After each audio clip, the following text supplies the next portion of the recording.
Come on, man. I mean, how funny. Like, just a dad singing about Applebee's. Right.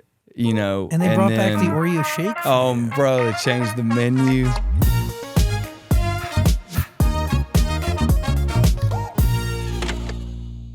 Hello, beautiful human. I am Zach. That is Dan. Yo. And we welcome to the studio for the first time ever, Mr. Walker. Hey. Yo. What's up? What's up, everybody?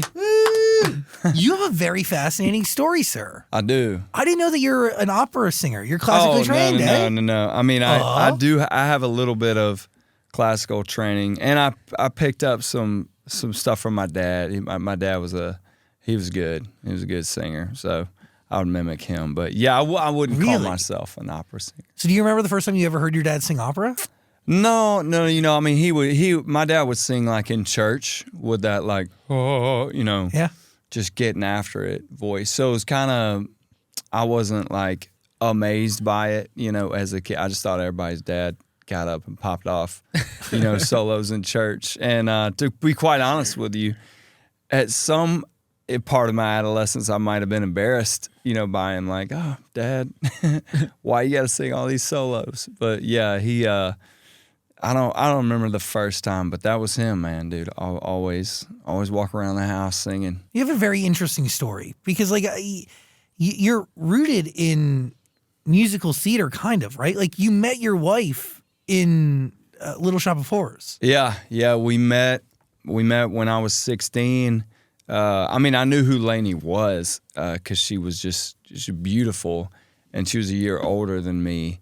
I wouldn't have never in my right mind gone up and spoken to her. I would have been way too afraid. But we were in a school play together, and that was the choir director's fault. His name's Jody Powell. He's still at St. Paul's now, and he had no business putting me in a school play. I mean, honestly, I didn't have like some raw gift or desire to be in a Broadway. He saw something in me and put me on that stage. Thank goodness he did first, because I got to meet, Lainey. She was in the play. It was called Little Shop of Horrors, and we were in it together. So that was cool. We've always been married 20 years now, so that's where it all started. It was kind of Jody's fault. And then, but yeah, it got me on stage, which I was scared. I was scared, just a scared kid.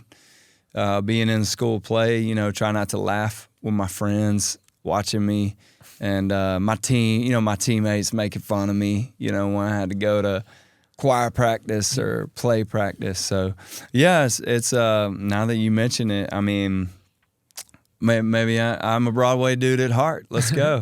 Yeah, it's giving like a little Troy Bolton High School Musical there we energy. Go, man. And I'm not gonna lie, I love those movies, and for that purpose, I could relate. I don't have as much swag as what's his name, Zac Efron, but yeah, I don't know.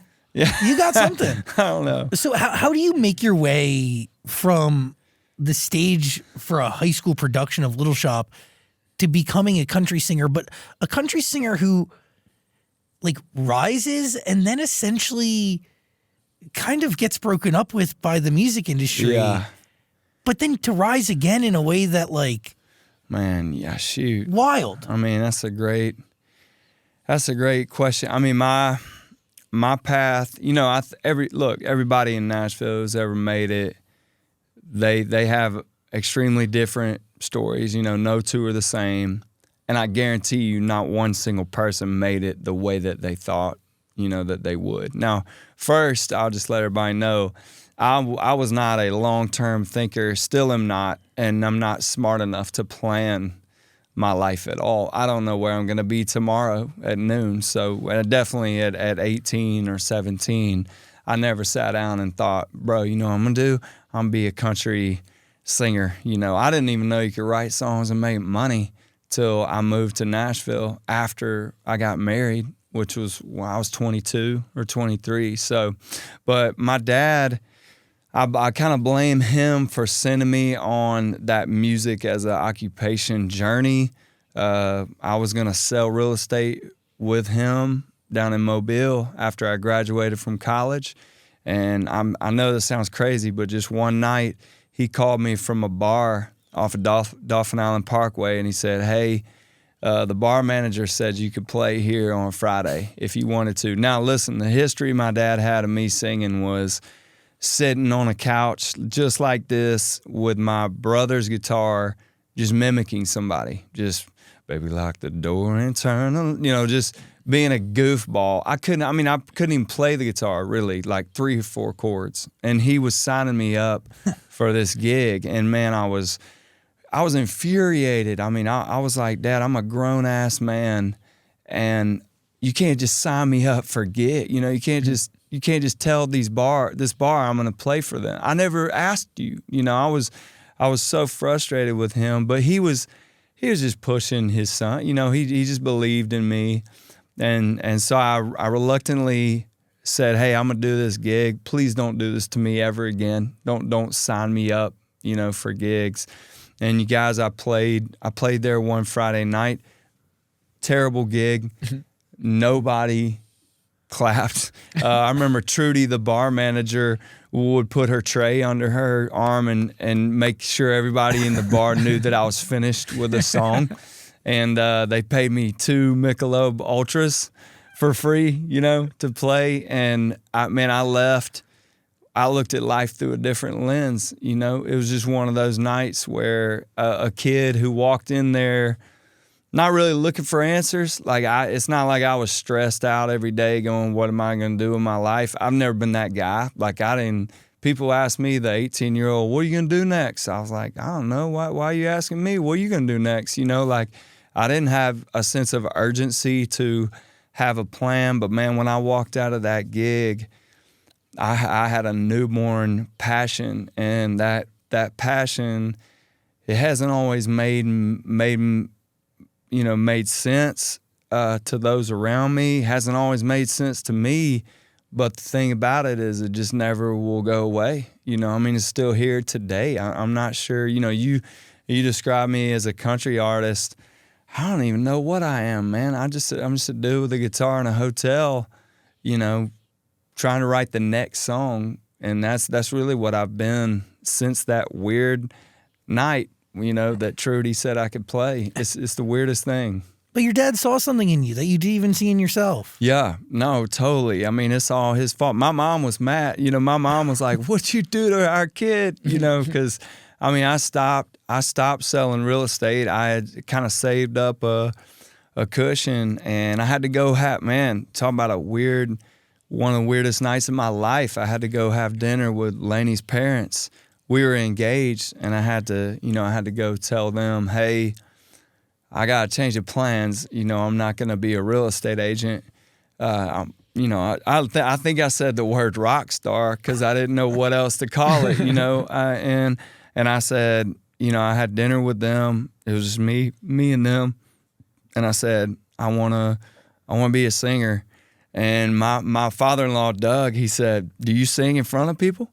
And I said, "No, not yet, but I will." I said, "I will when I get there." And even telling that story, I'm like, man, we were crazy, and we were, and we still are. God has been good to me, man.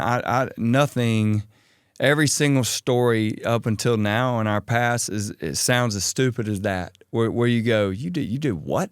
You did why? You need to do that. Yeah. That's the only way stories like this are ever written. Yeah, I agree.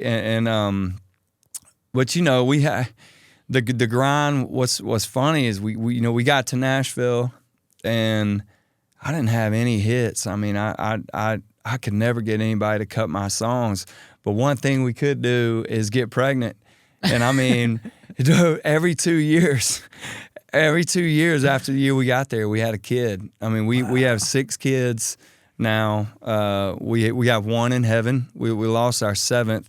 But, to add on to the sense we weren't making, my family, just grew and grew exponentially. And, in the meantime, my wife, Lainey, she's the greatest human I've ever met on this planet. She was just always so happy that I was doing what I loved to do. So that, exponentially increased my perseverance. A lot of people look at me and they go, "Man, how did you how'd you stick to it? Did you ever give up? Man, I'm just not smart enough to have ever thought of that. Like I never thought, you know what I'll do? I'll be smart and go, do something smarter or that makes more money. And you got to give it to Lainey, She never said, hey, you want to give this 2 more years, and then if it doesn't work out, we'll do something else. Which is wild, because there's 2 songs that change your life. Oh, yeah. I think. And I want to talk about both of them. Yeah. But before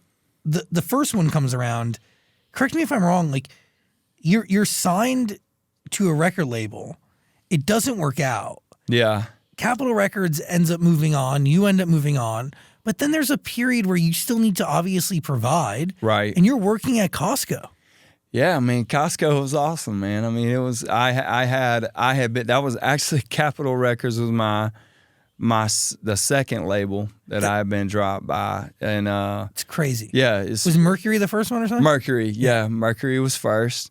And, it was one of those situations where me and the label head, we kind of butted heads on some things, and they had some visions of what they wanted me to look like and sound like. And I had, I had different ideas. And honestly, I wasn't the most coachable human on the planet, but I got dropped, and man, things were scary, financially. I mean, it really was. I mean, we were barely hanging on to a home. My wife and I were sharing one car, and we had our 6th kid while I was working at Costco, and I would clock in at 4 and stock the produce section with this dude named Mike, who was awesome, a really good buddy of mine. We had a supervisor named Rich, who was pretty stern, but man, I would stock those shelves, and then I would clock out at 11 and go write songs. And then, if I could pick up a show at night that was either at a restaurant where they would give us food to take home, or, could score, some extra cash, or just kind of keep the dream alive, just kind of a regular gig, I would do that. But that wore me out, man. That time of my life was the I don't know what you would title that chapter of the book, but it's definitely one I wouldn't want to go and redo. So how do you muster up the confidence or energy to even create? Because you have to have some, one, you need energy, and 2, you need some sort of confidence to be an artist and be vulnerable either by yourself or with other people. Right. So like, where does that energy come from when, I don't know, it seems like the world's against you?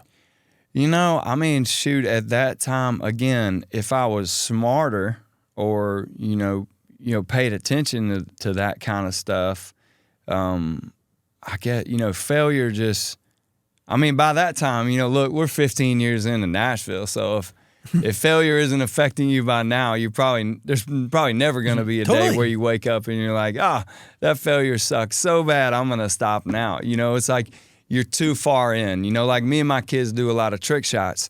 And dude, once you spend an hour on a trick shot, you're not going to give up then. No. What a waste of an hour of your life. You're like, dude, I'd rather do 24 hours than waste that hour I already spent. There's a point in time. So I think maybe that was happening, but man, I remember a lot of conversations with myself, and I'm sure we'll get into this later, but I drank a lot. I mean, I started drinking at 13 and didn't stop till I was like 36. So in the meantime, I've got a healthy buzz, through all of this life that we're living. But I remember vividly having conversations with myself about my dream, just going, not necessarily, hey, I'm about to stop, but I just wish I didn't love this so much, because it is dragging me through the mud. It makes me look like an idiot, man. You know what it's like to come home for Thanksgiving 15 years after you've been in Nashville and nothing's happening, and you're holding a kid and your wife's pregnant with another kid, and you got 4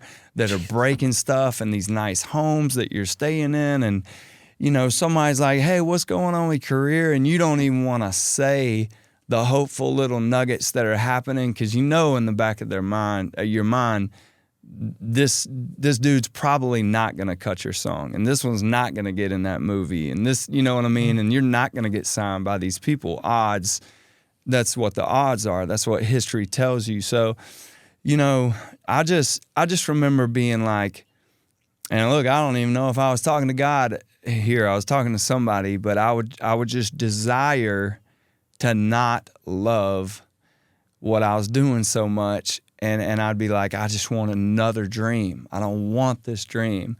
But in the meantime, I'm writing lyrics, you know, on my hand about these thoughts. You know, there's a lot of my music that is a wrestling match between myself and trying to be a dad, a great dad, trying to be a better dad, a better husband. Because it's not, look, if it's just me, if I just got to live and be homeless under a bridge and write songs, let's go, man. It's just me. I'll wear the same clothes for 3 months. I don't care. You know, I don't pay attention to those details. But I was beginning to notice my kids didn't have clothes. You know, they were walking around in shoes that, you know, Crocs that were worn down like erasers, you know, on the end. And I didn't have new ones. Like, I didn't know where we were going to get new ones, you know. And my wife, you know, in the meantime, you know, she's having to say no to like bagels, like just normal stuff, you know, they're not even luxury items, you know, just things in the grocery store. And I go, man, you know, my wife is so beautiful. She's so beautiful to me. My kids are so beautiful.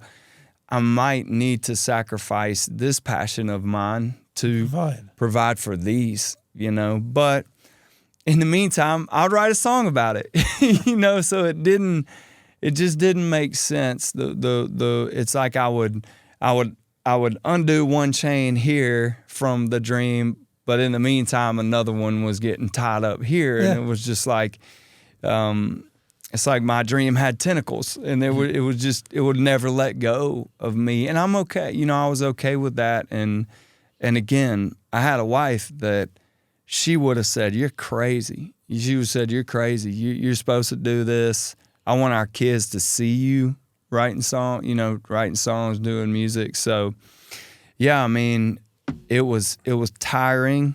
Then I'd write about the fatigue, you know.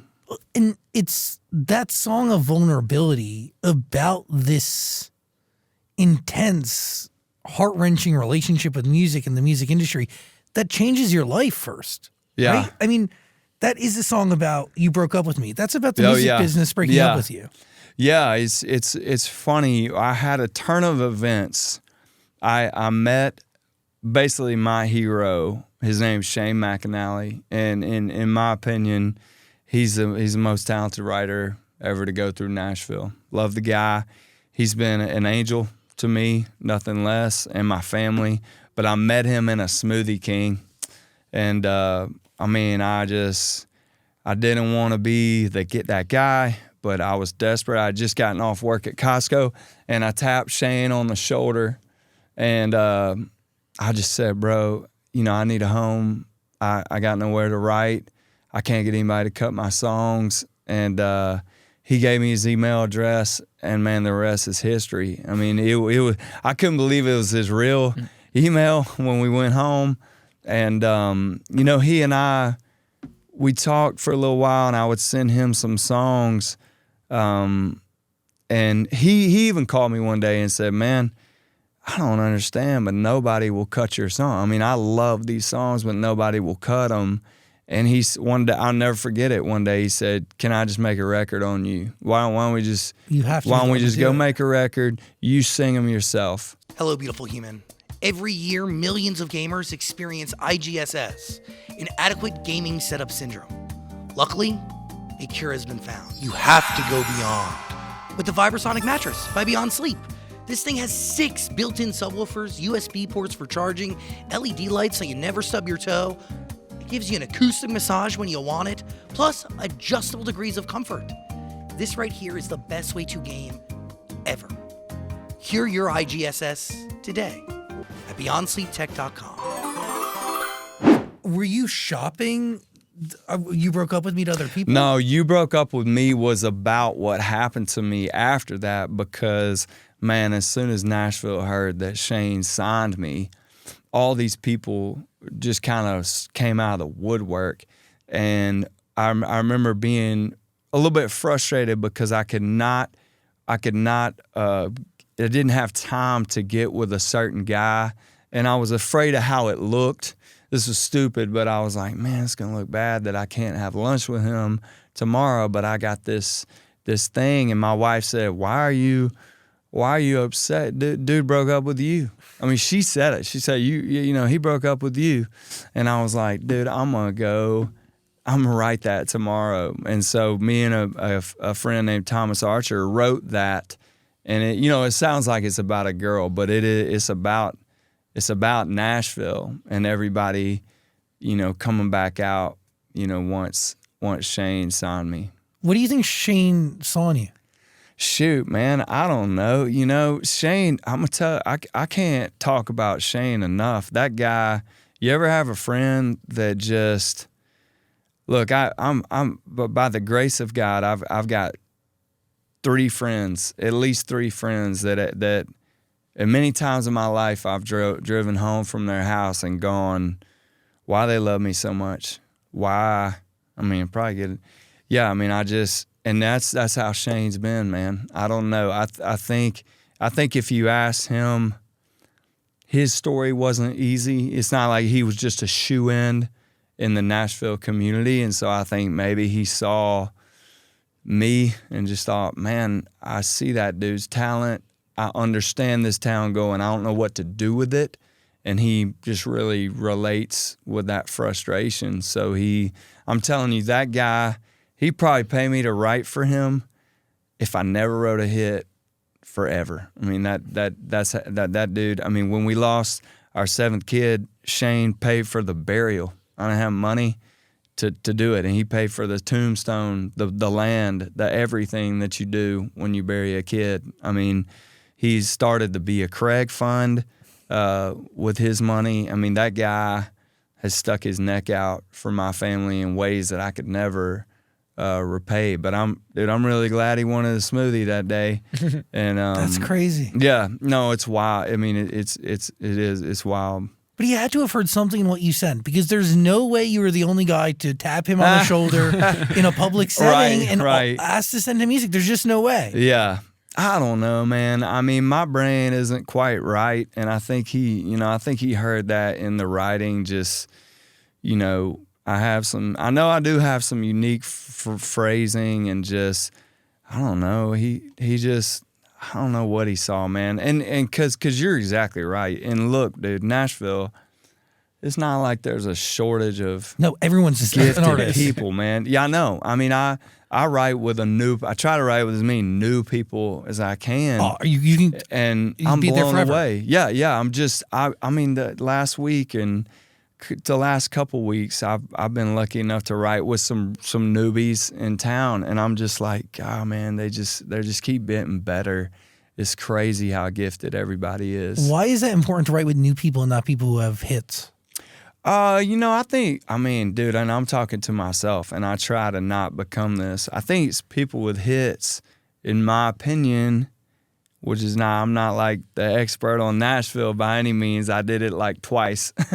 But, you know, I think sometimes people with hits stop evolving, and they become like old people, and they feel like they got that figured out. And honestly, I think sometimes the veterans, they disrespect the newcomers, you know, and they take for granted that the language changes, you know, and the way people communicate changes, especially, you know, through songs. And it's okay, you know, it's okay that things improve or change and weave and wind and become trendy and not trendy and then come back, you know.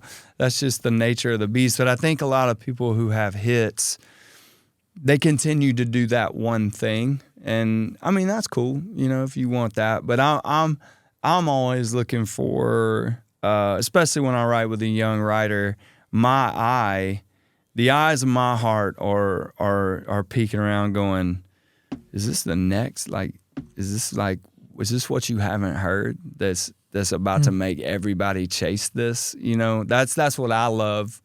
Looking for, and I think that's probably more likely, to come from some younger kids who are bold enough, to Bold, take that shit. Yeah. naive, a bunch of yes, shit. naivety is a gift. in Totally. Nashville. Yeah. But it's also something that goes away with age. Right.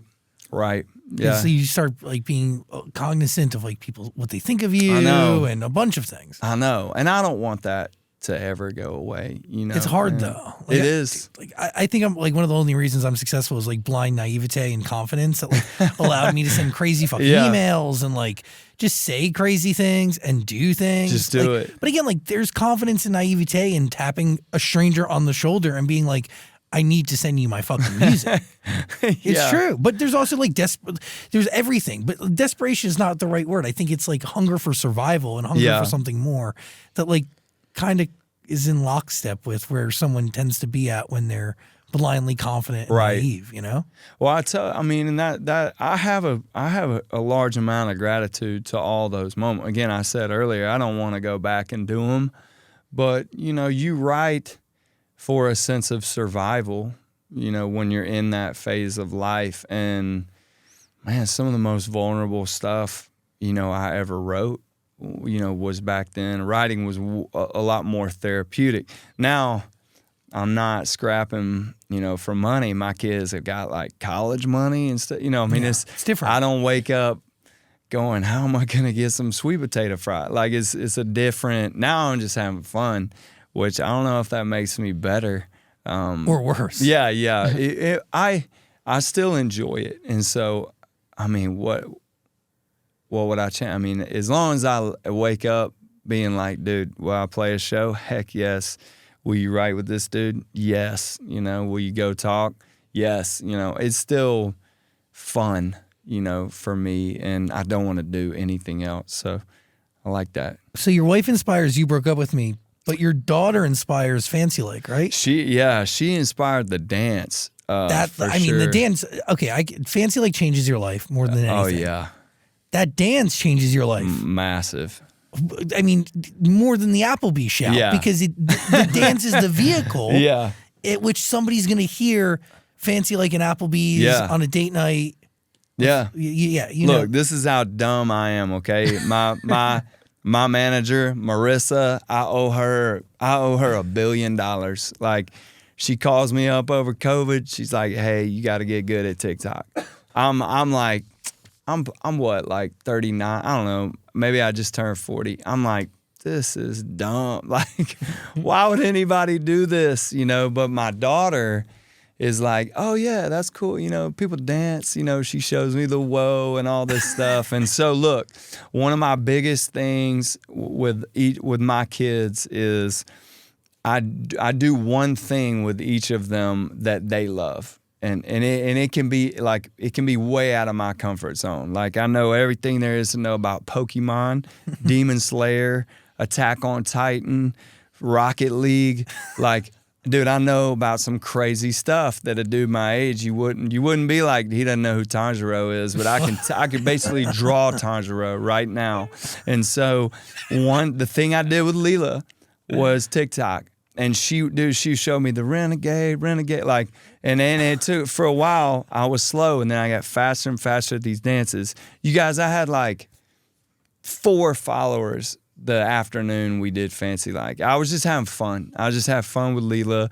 We'd do a dance every 3 or 4 days. Sometimes it was my song. Most of the time it was just like whatever trend, she did.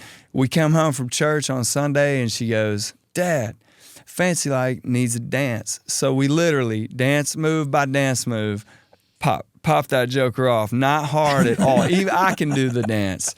I came up, I say I came up with 36%, and I don't even know what the math is. How do you minus 100, whatever, 40, 84, 74, 64, 64, 30, is that right? Yeah. So she does that percent of the dance. My wife films it twice on the porch. We're like, that's good. And I put my phone down on the counter, and I'm just we high five. I'm like, that was so much fun. And I just go for a run. And when I came back, I just like refreshed my phone. I was sweating. I was like, boop. And I opened it up, and I was like, dang, we got 6,000 views. You know, I was like, we're famous. I was joking. I was like, we got 6,000 views. And my daughter goes, Dad, that says 600,000.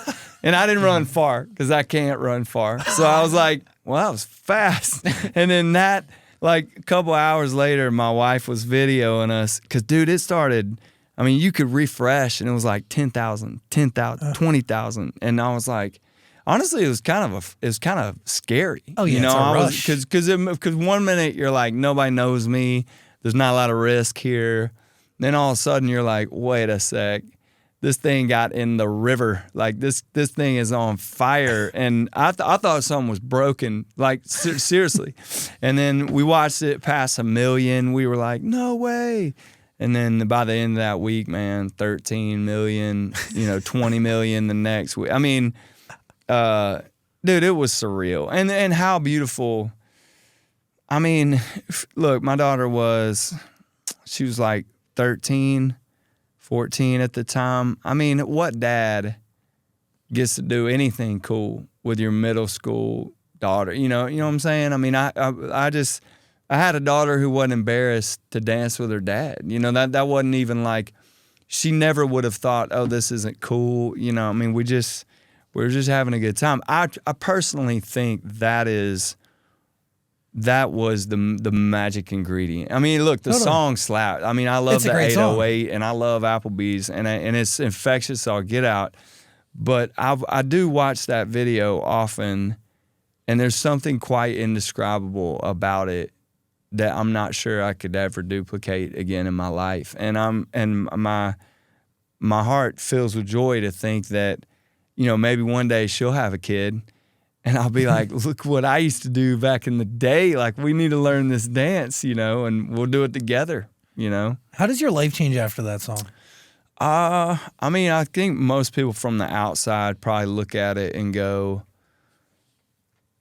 they just see American dream come true. But man, to tell you honestly, it got pretty tough, man. Like I've been learning a lot about myself since then. One, it invites you into this world of fame where, like, if I go into Chick-fil-A and everybody notices me, maybe one day I'm like, man, could y'all back off for a second and just let me have a moment of privacy? But then if nobody notices me in Chick-fil-A, I'm like, don't y'all know who I am? Bro, I wrote the fancy lights, and so I think that's gross. So I'm like, that's pretty nasty. And then two, money, man. Like, I almost like money more when I don't have money. It's like, I feel more stressed about getting money. I don't know. I don't even know how to describe it, but relevance. And it's like, and then also there's this like tinge of, I can't even describe it. Like, I don't even know what word. It's not bitterness, but it's like around the vicinity of that word. But like, I mean, when you think about it, man, the whole world just decided for me what I was, what they were going to like. I mean, I've written 1,000 songs, and the world just was like, we're going to like this dude because of the fancy like. Like, I go on podcasts, I talk about parenting, and when you think about it, I'm just getting asked parenting advice because I wrote the Applebee's song. Like, I was the same family the week before that with no future. I had an alcohol problem, one car. You know what I'm saying? Like, and then the only thing different to the world is the Applebee's song. And now all of a sudden, I'm wearing nice clothes at award shows. And I don't know, it's just, it really makes you kind of step back and be like, what are we doing here on earth? Like, this is a very interesting thing. But the beauty, honestly, the most beautiful thing, and I think God I'm so grateful that I did not do this alone. I mean, I did it with my family, and they travel on the road with me. And so we experience this as a group of 8 people, and it's not just me. I communicate these thoughts that I'm talking to y'all about with my wife and my kids. They saw dad, they saw drunk dad, they saw lose a kid dad, they see meet Jesus dad, they've seen not famous dad, and then they've seen everywhere we go, somebody wants a picture dad. You know, I think they've really been educated by the life, you know, our life changes and our life circumstances and tragedies and pluses and minuses, where they look at life through a different lens, maybe for what things really are, you know, like how fleeting fame is and how much money doesn't really solve any of your problems. As a matter of fact, it might magnify some things, you know, that you're dealing with. Totally. Does your alcoholism get worse after the success of Fancy Lake? No, it was crazy. I was so when Fancy Lake came out, I was 4 years sober, and so I was 3 years sober when we lost Oakley, and then when Fancy Lake came out, I was 4 years sober. Had some close calls, you know, out there on the road. You know, stuff got hectic. About 6 weeks after Fancy Lake came out, I hadn't seen my family for like 6 weeks. And, man, I called my manager and I was like, y'all are all going to get paid a ton. I'm grateful. This has been awesome, but I'm done, you know? And so that's what led to the family bus, you know, them giving it a shot, the road life. But yeah, man, I mean, 8 years sober now. I actually quit. I actually quit in October, a month before Shane signed me, like officially signed, which is crazy. Yeah, it was pretty wild. That's 8 years sober is such a huge accomplishment. It was massive. Yeah, huge. I mean, it's miraculous for me. Miraculous. Can I ask, like, what filled the void? Oh, what filled the gosh. place? Because my dad is like almost 30 years sober. Yeah. And that's badass. he's crazy. Yeah. Maybe over 30 years at this point, which is wild. But the gym and Diet Coke. Oh, yeah. So that's changed his life. I mean, one, he looks like he's fucking 40 and he's in his 60s.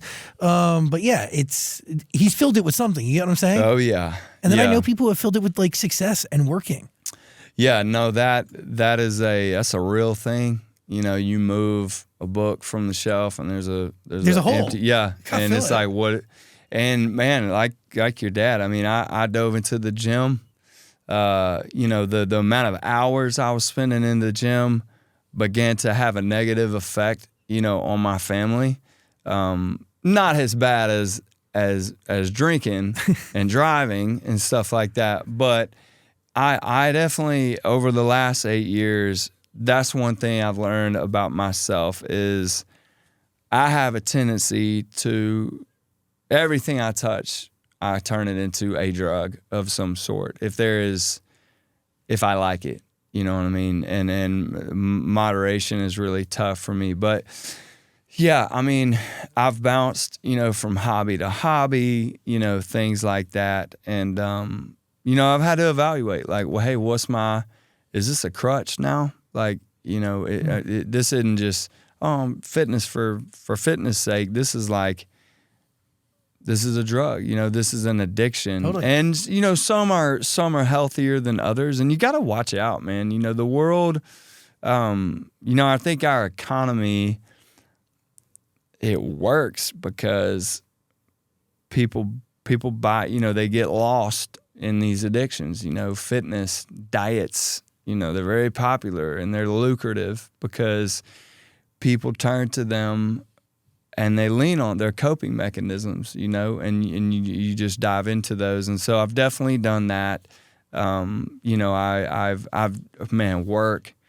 My wife, she said, praise God, she's very communicative, and so she's willing to voice when work, you know, can become, you know, a dangerous thing for me. You know, where I'm neglecting the kids and being very selfish and just focused on work, you know, as if there will ever be an end. You know, it's the same thing with the gym. if you're in the gym 100 hours a day, do you really think you're ever going to look in the mirror and go, okay, I'm jacked enough? No, you're not there for that. You either. won't. Right. Like Exactly. You're not there for that's that. That's not the end game, you know. But I work like that sometimes, and you know, thank goodness she kind of pulls me off that ledge. But yeah, I mean, I'm still, you know, I look at life sometimes and I go, what's not a coping mechanism? Like I can't even think of one thing I did today that wasn't coffee. Yeah, but you know, that's okay. Yeah, I hope so. Yeah, like, duh. Yeah, like, but existing. Yeah, it should be a distraction, a coping, whatever it is. Like just living. Right. Just being you. Yeah. Existing in the day. Right. It's interesting. It's so funny that like going to the gym a lot caused a rift within your family because I experienced the same thing. Like my stepmom and my dad would fight over it because he'd be in the gym for so long. Yeah. He ended up having to put a gym in our garage. Oh gosh. He did the home gym. Yeah, because like you couldn't go to the physical gym for that many hours. Right. Yeah. It's cool. I mean, honestly, that's humanity, isn't it? You know, like taking something it's good for you and going crazy and just, you know, turning it into something bad, you know? I mean, I'm great at that.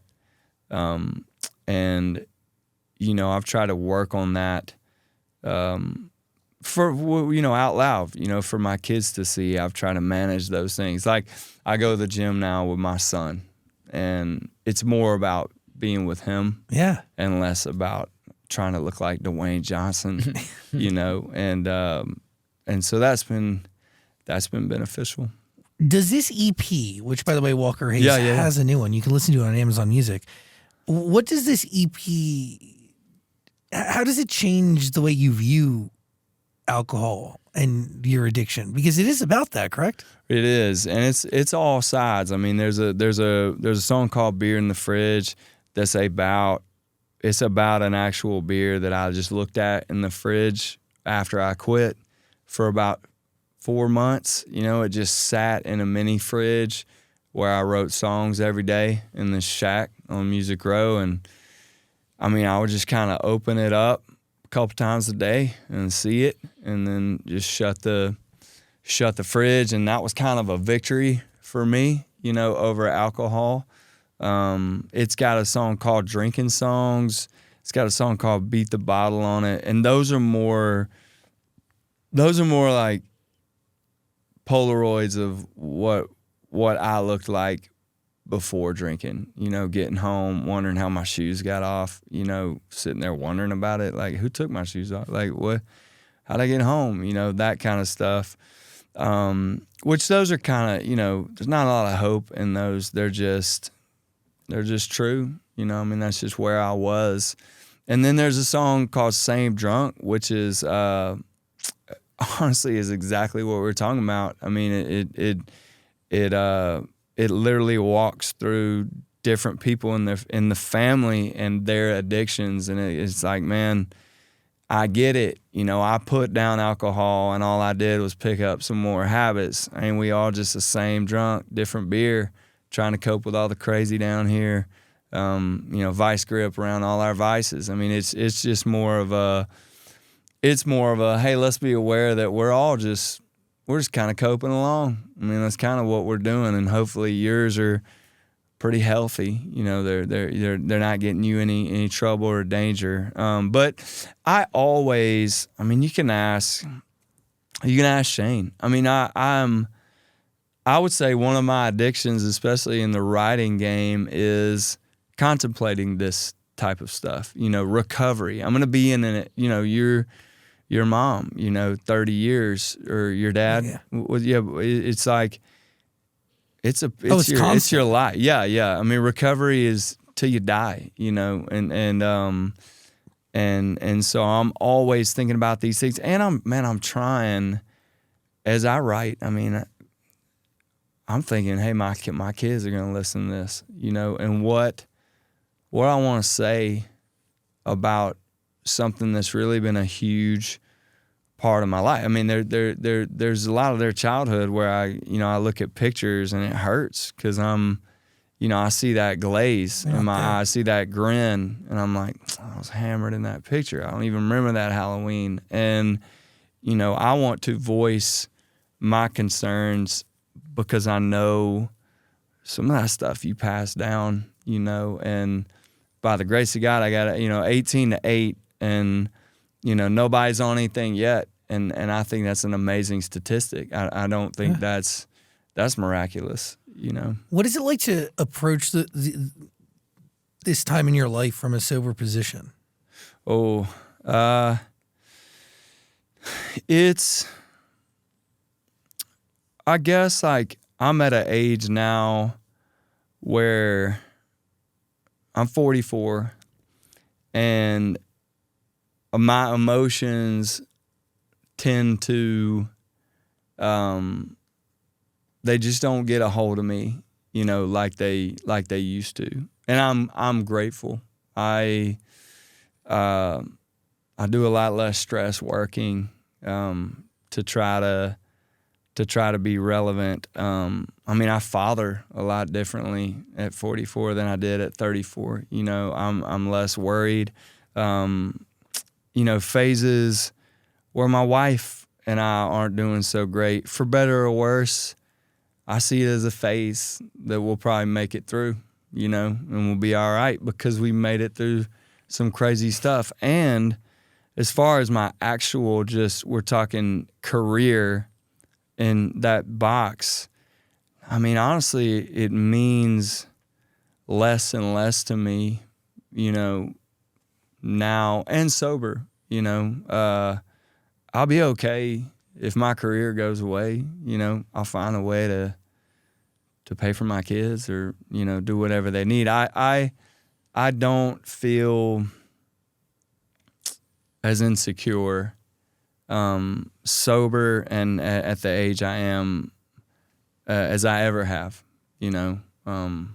before. And so I don't know if that's going to hurt my career or help it. I think insecurity is a very powerful force in my business. Yeah.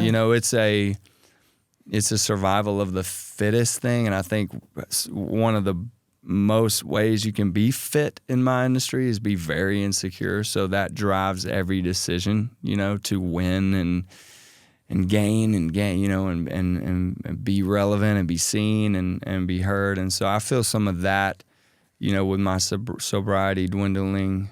But yeah, I don't want to be drunk. Not one part of me. And I don't know if this is good or bad, but part of me is I just don't want to start over. I for a while I would have nightmares, that somebody spiked my drink, and man, I would be so pissed. I literally want to take them outside and just beat them up, or something crazy, and then wake up and be like, oh my God, thank God that was just a dream. I don't have those anymore, but yeah, just the thought of square one, with the alcohol thing, that would be one of the most depressing days of my life, is waking up having fallen off the wagon. The strength, though, that it takes to not do that is really remarkable, and I give you the most credit in the world. And, I have an excellent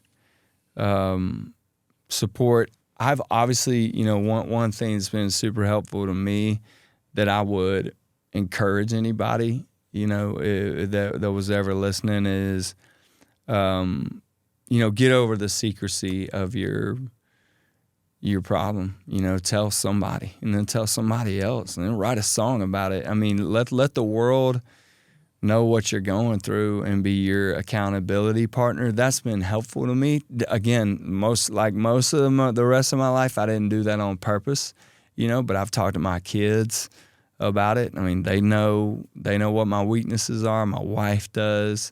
There's really not many people I meet that are like, hey, you want a drink? Because they just know. Yeah. They already know. And that's been helpful, and that has definitely closed what could have been maybe some exit doors, for me if I could do it in secrecy. So I appreciate you saying that. But, like with your parents, recovery has a way of uniting people. Some of the best friends in my life, I didn't know them in high school. We just got sober together. Or, I got sober and then he did too, and now we're gonna be doing it for life. You know, It's really special. it is. It is. Sober Thoughts is waiting for you on Amazon Music. You can listen to Walker's brand new EP. It's all there. Amazon Music. Click away. We'll put a link in the description. Okay. What are you thinking?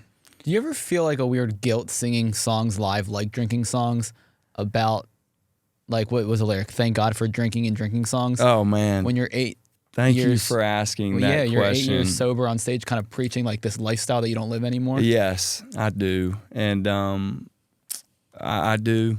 I think you know, sometimes I wonder if it's an excuse, like me saying, well, "That's real." I mean, that was me.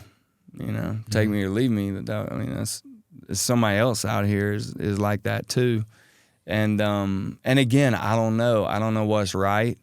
It's like I can go song by song, and I have, like, if you and I met on the street and you asked me that, I've thought about it so much that I could tell you with each song. Like, for instance, you know, the drinking songs, that's just straight up desperation, you know, and that's kind of where I was, you know, with Lainey. Is she would be like, oh, you might have a drinking problem. And I'd be like, well, you don't want to see me sober problem. You know, drinking's like, it might be killing me, but it's kind of keeping me alive too. Trust me, you know? And so that's drinking songs. The Stay Out of AA, you know, I tell everybody, I love AA. I'm obsessed. I mean, you know, AA has been amazing to me. That song, you know, when I drank my first beer at 13, I don't think anybody drinks a beer thinking maybe one day I could go to rehab. You know, that's not why you start drinking. You know, you really, humanity just tries to drink just enough where you don't, you can't, I don't have a problem. You know, I mean, it was crazy last week, but I don't have a problem. I could quit, you know, and so that's kind of the line we all walk. But honestly, man, when you ask that question, I feel a really exciting conviction where I'm like, I don't know, man. And I do believe that I don't want to put out there, I don't want to make people drink, you know. I don't want to condone drinking at all, which is, a matter of fact, I mean, you know, we're putting out a non-alcoholic beer. And I'm so thrilled, and it is tasty, but that's not for everybody. Yeah. Some people, that's too close to home. For me, it's okay. You know, I crush those, and I'm glad. I don't want to get hungover. I don't want to be drunk. They don't make me want to, like, slide a real beer in there at all. You know, it's just, I just like the taste of the beer, and it's amazing. But honestly, I'll probably lie in bed tonight and think of that question because I don't know. And I only want to, you know, point my listeners to good stuff. I really want to care more about that than whether it's commercially appealing. And so I do think about that. And I hope people know that I just like drinking songs, and I do. Well, they're fun. Yeah, they're fun, and that's the thing. I like a good. You know, I grew up on drinking songs. I don't think I drank because of the drinking songs, but I don't think drinking songs help stop you. You know, necessarily help you put on the brakes. Of course not. Like, it adds to, like, society and Right. culture telling you that it's okay. Right. But you can also make the case that, like, and I'd be interested to find the statistics. Like, one, like, how many people knowingly have a drinking problem? Two, what do they think the number is of people who unknowingly have a drinking Right. problem or in denial of it? And then three, how many are just social consumers that don't fight an addiction? Because at the end of the day, like, there is a common experience, right? Like, Right. those drinking songs tap into something that is a common thread that weaves together probably in the 90 percentile of all Americans. Right. So, like, it's hard. Like, you were writing about something authentic to you at that moment, Right. and also something that's authentic to so many people. Yeah. It's very I want to conflicting. be honest, you know, at all times, and a lot to me, that's like, you know, there's a song called "Wish I Could Drink," you know, that I have. That's me wondering what I'm going to do when my kids turn 21. Like, am I going to sit in the bar with them and just drink a water and be like, cheers, or do we even go there? Or, you know, I have overthought, you know, these scenarios. But, you know, honestly, man, I think God can help somebody with alcohol. You know, I mean, it's not always like, it's not got to be some dude got to walk in a church and an angel come down. You know, like, I don't know. I remember listening to the song Margaritaville growing up and going, this is sad, bro. Like, this dude, like, I know everybody's singing along and they're like, salt, where's the freaking salt? You know, but when you listen to the song, Oh, it's sad. he's like, it's not my fault. It's a girl. Dude, it might be my fault that I don't know where this tattoo came from. You know, and that song is literally, that's every recovering alcoholic. Like, you have to get to that point.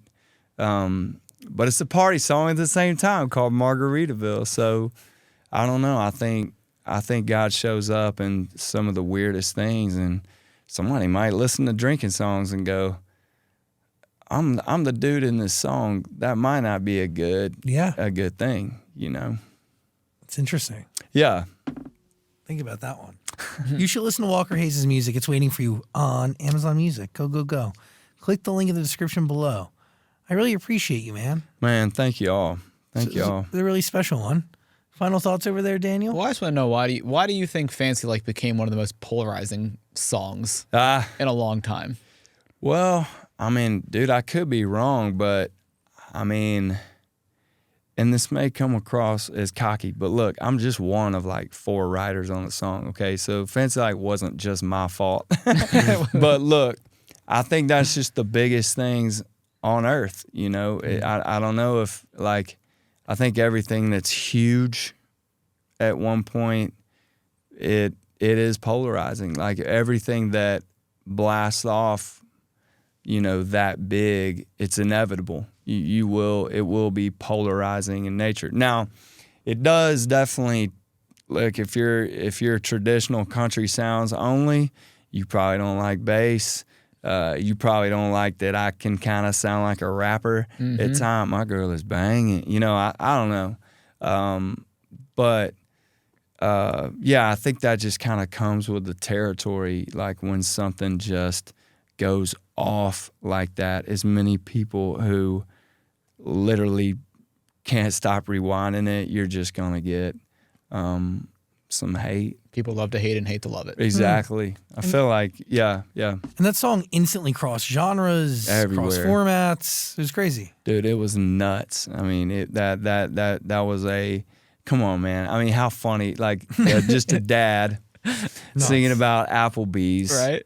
You know. And they brought back the Oreo shake for you. Bro, they changed the menu. I mean, it put us on a commercial. I mean, does that change the bar for you? Like, have you been striving for another one of those, or have you come to terms with the fact that you don't ever need that again? well, I'm not, you know, back to the whole failure thing. I don't care if I fail for the rest of my life. I mean, why not try? You know, we got struck by lightning once. Maybe it'll happen again. But I have also, you know, I have a lot of friends in Nashville that, listen, they can write circles around me. They can sing circles around me.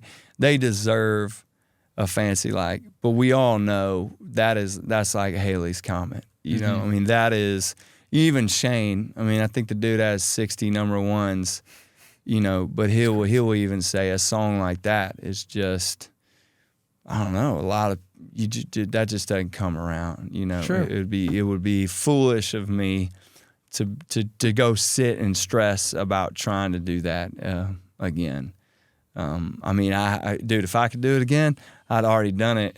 I wish the Olive Garden line in Y'all Dude, Life I took know, off yeah. as much as that one. Yeah, that would have been cool. We'd get like free breadsticks for Yeah. life or something. But man, I'm telling you, that Applebee's song, it was one of the most amazing, undescribable, unpredictable moments of our life. I mean, I'm really glad I got to do that with my daughter and my family. I've written a lot of songs, and I still listen to that one and I go, I mean, why this one? Like, I mean, it's good. No, I you like can it. tell though. Like as It's somebody got a who thing. hears songs that just need to stand out, Yeah. that shit hits. That's cool. It has everything that it needs. It's the bass for me, and the word Applebee. You know, Applebee, like Yeah. it's like belongs And there. the way you list things, there's a lot of things that work. Yeah, And I do believe that there are a few common threads that connect some of the biggest songs in history. yeah. And I think this is one of them. Hey, I mean, fuck. I'm gonna try to do it again. Yeah, No pressure. not at all. But also, like, this has to alleviate so much pressure and stress. Like, you have money now. You can It go does. and create without the fear of like not being able to put food on the table. Yeah, I think my management, I think they wish I was more stressed, you know, but man, I also, and they're probably outside laughing. I hope they're laughing because it's just like a trick shot. It's like I spent 15 years just being like dart, dart, dart. And it was just fun throwing darts, you know, and then I hit the absolute snot out of the bullseye. It was just like, it wasn't just like, oh, top 10 country. It was just like, oh, dude, we went to the Grammys. I mean, You're nominated. I went from COVID to taking my wife to the Grammys and hearing Cardi B. She was like, Walker and his daughter just did this dance. And I'm like, I'm just a dad. Like, this lady, you know, up here. And so, yeah, I mean, that's the pinnacle of what my business has to offer. I mean, we just crushed, you know, we just hit that target. And there is a sense of like, what do I do now? Like, basketball coach? I don't know. That's your dream, right? Yeah, it actually is. I would like to tour, and I still will always write. And I'm actually working on a Broadway. Cool. Yeah, with Shane. Very cool. And I'm working on a kids animated series, and we're doing fun things like the beer. But at some point, I would like to coach high school basketball and Fucking just amazing. Yeah, just hang and see if I can build a team up. You know, maybe move up to the college level. I don't know. Yeah. I didn't realize how tall you were until you walked Oh yeah, in, so it yeah. makes sense. A lot of people say it. They're like, dude, I didn't know you. I mean, I'm 6'3". I'm not like Zach Eady or anything like that. What's he, like 7'2" or something? 7'4". I Huge. googled it. It could be off a couple inches. Yeah. That dude's giant. Big Yeah. man. But yeah, man, I love basketball. I love spending time with my kids, and I got 3 boys. They're 16, 14, and 12, and it'd be cool if I got a chance to maybe coach one of them a little bit.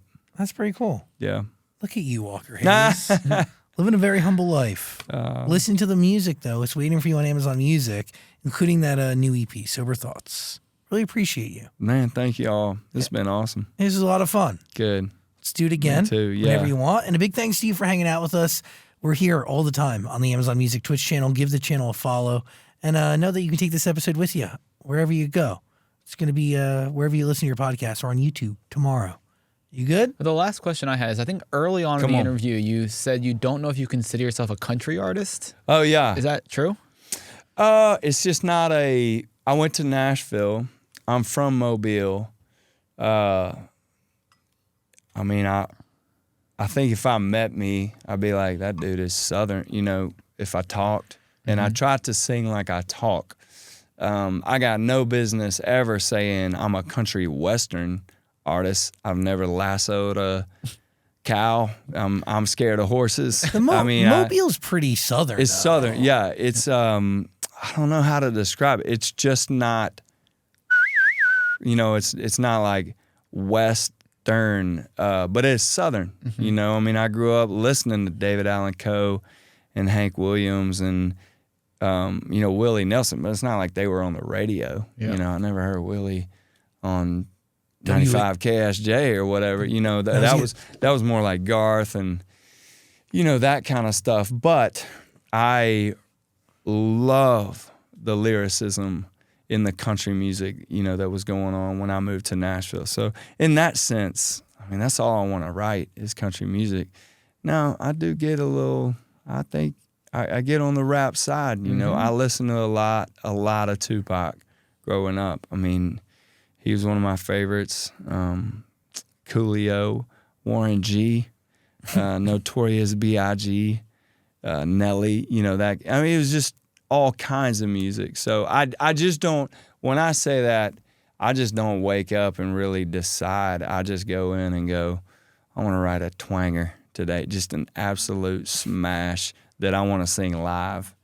And I think most of them, they come out country to me. Now, fan to fan or person out there, they have an opinion. I might not be country enough to them, and that's okay. Yeah. Hey, free world, do your thing. You know? No. So Sober Thoughts is giving country. There you go. Yeah, I agree. I mean, same drunk. I mean, that sounds like a country anthem to me. Yeah. You know, It's waiting for you. All of it on Amazon Music. Go listen. It's there. All of Walker Hayes' music. I appreciate you, man. thank y'all. Really, thank thank y'all you. so much. No, you're really a special one. Walker Hayes, Appreciate it. everybody. Woo. Amazon Music's Twitch channel. Give us a Yes, follow. sir. And we'll be back soon. We're interviewing people every single day, okay?